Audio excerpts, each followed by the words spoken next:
ब्रह्मवेत्ता श्री देवराहा हंस बाबा आश्रम, जो कि विंध्याचल उत्तर प्रदेश में स्थित है, ये योग का विश्व में योग का सबसे बड़ा केंद्र है। यहाँ पर योग का अर्थ शारीरिक योग से ना होके आत्मा और परमात्मा के योग से है। बाबा जी हमारे यहाँ के जो आध्यात्मिक अध्यक्ष हैं, ब्रह्मवेत्ता श्री देवराहा हंस बाबा जी, वो एक त्रिकालदर्शी महायोगी हैं और इस समय विश्व के सबसे महानतम संत हैं। बाबा जी बताते हैं कि इस आश्रम में असंख्य सिद्ध योगी रहते हैं। ये वो योगी हैं जो सतयुग से, त्रेता युग से, द्वापर युग के और कलयुग के भी महानतम योगी यहाँ अपने सूक्ष्म शरीर और आत्मा के साथ, जिनकी आत्मा ईश्वर से पूर्णतया युक्त है, युक्त होने के बाद भी वो इस धरा पर, इस स्थान पर आज भी तपस्या करते हैं मानव के और सारी जीवात्माओं के कल्याण के लिए। तो ये स्थान आध्यात्मिक ऊर्जा से परिपूर्ण है। इस आश्रम में एक बहुत विशाल गौशाला है जो बाबा जी उसका संचालन मानव कल्याण के लिए करते हैं। इस गौशाला में लगभग 3000 गायें हैं और गायों की संख्या लगातार वृद्धि भी होती रहती है। उसको चलाने का एक बड़ा यूनिक बाबा जी का जो सिद्धांत है वो ये है, ये केवल दान के आधार पर चलती है। आज जैसा आप सब लोगों को मालूम है कि बड़ी बड़ी संस्थाएं जैसे इस्कॉन हुआ या और भी बहुत सारे हैं जो जिनको लोग अधिकतर जानते हैं, वो संस्थाएं भी कॉमर्शियल कुछ ना कुछ इनकम जनरेट करके और उससे इन गौशालाओं को चलाती हैं। बाबा की गौशाला का मूल बात ये है कि ये केवल और केवल दान पर आधारित है। कलयुग में जैसा कहा जाता है कि दान के द्वारा ही मानव का कल्याण बहुत आसानी से संभव है और दान के बारे में बहुत कुछ कहा भी गया है। हमारे शास्त्र जो हैं वो भरे हुए हैं। दान क्या है? दान एक तरह से अपनी किसी भी चीज़ का एक त्याग करने को दान कहते हैं। यहाँ सबसे बड़ी बात यह है कि दान अपने धन का किया जाता है। धन से मनुष्य को सबसे अधिक मोह होता है और उसको दान करने से मनुष्य का बहुत बड़ा कल्याण होता है। बाबा जी ने इसीलिए ऐसी व्यवस्था बनाई है। ऐसे तो अगर इसको कॉमर्शियल तरीके से चलाना हो तो बहुत आसान होता है, पर क्योंकि ये दान पर आधारित है और दान की परंपरा आजकल बहुत कमज़ोर हो चुकी है, तो इसको चलाने में कठिनाइयाँ ज़रूर आती हैं, पर दिस इज़ वर्थ इट। ये बहुत एक लोगों को प्रेरित करके, उनको इंस्पायर करके, उनको गौ के महत्व के बारे में बता के, वैसे तो बहुत लोग बताते ही रहते हैं, हमारे सभी ऋषि मुनि, भागवताचार्य, कथावाचक सब बताते ही रहते हैं, पर यहाँ मैं जो आपसे ये बता रहा हूँ कि ये बाबा जी की संस्था बहुत वेल नोन नहीं है ये, क्योंकि अपने आप को छिपाए हुए हैं। ये सारे संतों में सबसे बड़े संत हैं और क्योंकि इन्होंने भगवान कृष्ण और राधिका जी के साथ में बाबा जी का पूर्ण एकीकरण हो गया है। तो जो भगवान के निर्णय होते हैं, जो भगवान की सोच होती है, जो उनको करना होता है, वो त्रिकालदर्शी महायोगियों के द्वारा ही करवाते हैं। इस गौशाला को चलाने का उद्देश्य भी बाबा का यही है। उनके सद्गुरुदेव ब्रह्म ऋषि श्री देवराहा बाबा जी, जिनको जनरली लोग एजलेस महायोगी के नाम से जानते हैं, उन्होंने बाबा जी को 3 वरदान दिए थे। जब बाबा जी ने उनसे पूछा था कि मुझको भगवान की प्राप्ति आप करवा दीजिए, तो बाबा जी ने कहा था कि क्या गौ सेवा तुम्हें करोगे? तो बाबा जी ने कहा कि हाँ मैं करूँगा। इसी तरह उन्होंने कहा कि मुझको प्रकृति के 5 तत्वों पर नियंत्रण होना चाहिए।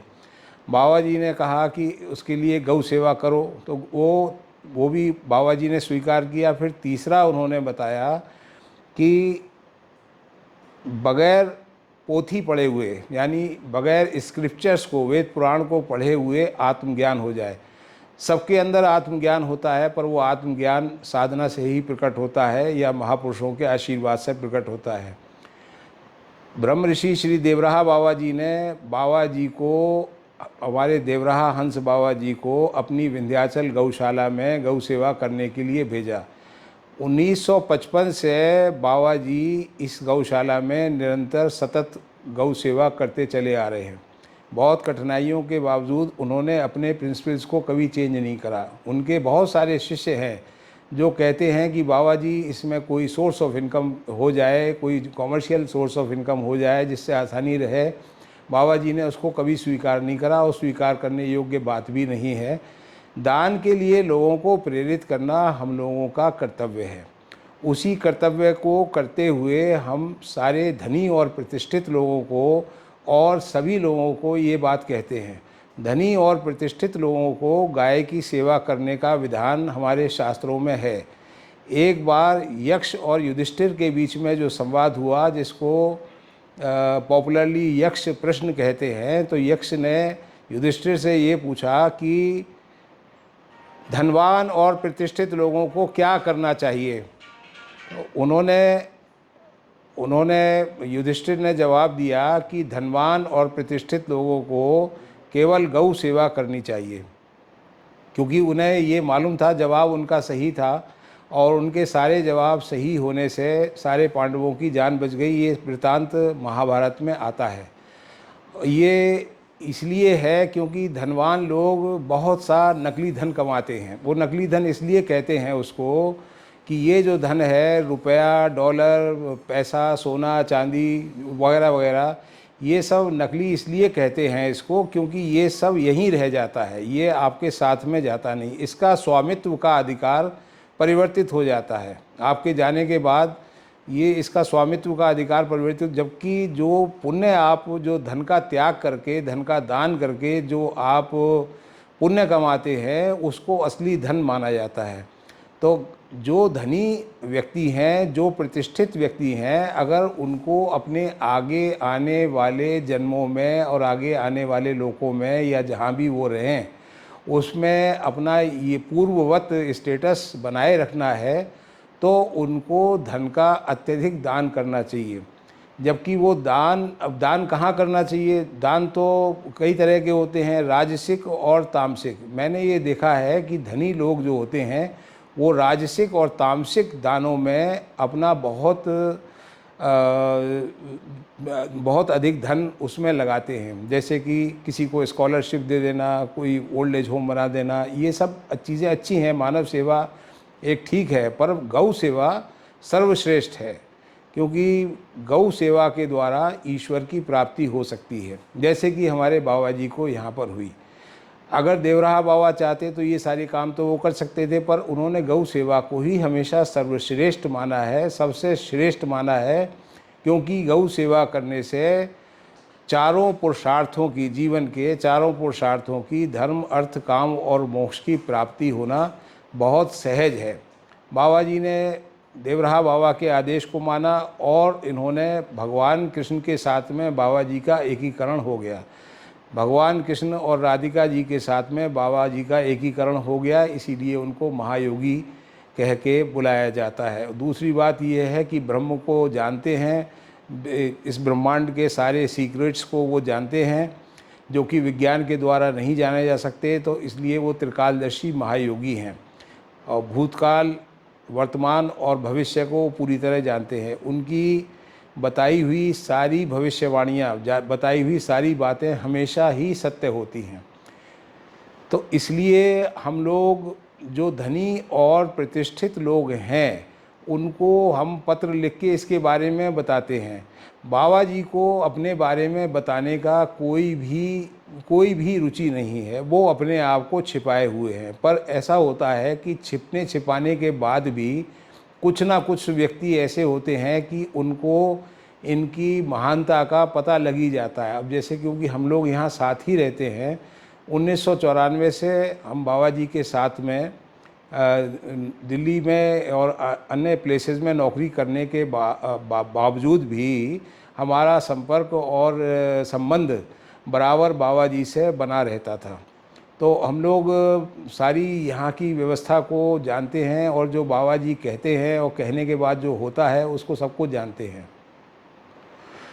इसीलिए हम लोग ये धनवान और प्रतिष्ठित लोगों से विशेष ये हम उनको ये सूचना देते हैं, एक तरह से कह लीजिए उनको उनका एक अंश हम इसलिए लगवाना चाहते हैं कि उनकी जीवात्माओं का कल्याण हो। धनवान और प्रतिष्ठित लोग, उनका भी कल्याण होना ज़रूरी है। उनका जीवन भी क्षणभंगुर है जैसे सभी का है, तो उसके बाद उनको क्या मिलेगा, क्योंकि ऐसा ना हो कि वो धनी कमाते हुए रह जाएं और पुण्य ना कमाने पाएँ। तो पुण्य कमाने का ये सर्वश्रेष्ठ अवसर है। मैंने आप लोगों को बहुत लोगों को पत्र लिखा है और इसीलिए लिखा है कि आप लोग इसके बारे में जानें और गौ सेवा के लिए अपनी अधिक से अधिक राशि लगाएं। वैसे तो फॉर्मूला जो हमारे शास्त्रों में वर्णित है वो दशांश का है, अपनी आय का 10% सात्विक दान में लगाना चाहिए। अब 10% हो या 1% हो या 2 हो या 5 हो या जो भी हो, वो कुछ ना कुछ उसमें लगाना ज़रूर चाहिए। जितना आप लगाएंगे उतने ही आप पुण्यों को प्राप्त करेंगे। और बाकी ऐसा है, जहाँ तक मेरा सवाल है, मैं तो एक छोटा सा एक भारत सरकार का कर्मचारी रहा हूँ। भारत सरकार में 35 वर्ष मैंने काम किया था और जहाँ पर ग्रुप ए में, और मैं मिनिस्ट्री ऑफ डिफेंस से as special secretary equivalent post से मैं 2016 में रिटायर हुआ था। उसके बाद बाबा जी ने कहा कि अब छोटी सरकार छोड़ के बड़ी सरकार ज्वाइन कर लो। तो 2016 में मिड 2016 में मैं यहाँ आ गया। तो बाबा जी ने मुझे कहा कि गौशाला और आश्रम का देखभाल करो और इसको विशाल रूप देने का प्रयास करो। तो करने वाले तो बाबा ही हैं, हम लोग तो सिर्फ अपना कहने सुनने वाले हैं। करने वाले तो बहुत बड़ी महाशक्तियाँ इसके पीछे हैं। तो मुझे मालूम है कि जो कुछ भी हम कहते हैं उसका भी असर कहीं ना कहीं होता है, क्योंकि ये भगवान की ही और एक बड़े महान संतों की ही बात को हम लोग दोहराते हैं और आपके पास पहुंचाने का प्रयास करते हैं। इसके लिए अगर आप किसी को चाहें तो यहाँ किसी को भेज भी सकते हैं। यहाँ बहुत बड़ी बड़ी विशाल गौशालाएं हैं और निरंतर उसमें वृद्धि हो रही है, बन रही हैं। गौशाला में सतत कार्य करने का आवश्यकता आजकल इसलिए भी ज़्यादा है क्योंकि भूसे की कॉस्ट अधिक हो जाने से, लगभग 400% इंक्रीज़ हो जाने से जो ट्रेडिशनल डोनर बेस था वो थोड़ा सा कम पड़ता है, तो थोड़ी कठिनाइयाँ होती हैं। तो ये तो कठिनाइयाँ एक तरह से देखा जाए ये एक अवसर है धनी और प्रतिष्ठित लोगों का कि वो इसमें आएँ और इसमें अपना एक अंश लगाएं और अमरता को प्राप्त हो। ये भगवान के द्वारा ही बनाए हुए ये अवसर होते हैं। इन अवसरों का पूरा लाभ उठाना चाहिए। यही सारी बातें मैंने कुछ अपने पत्र में भी लिखने का प्रयास किया है। नमस्कार।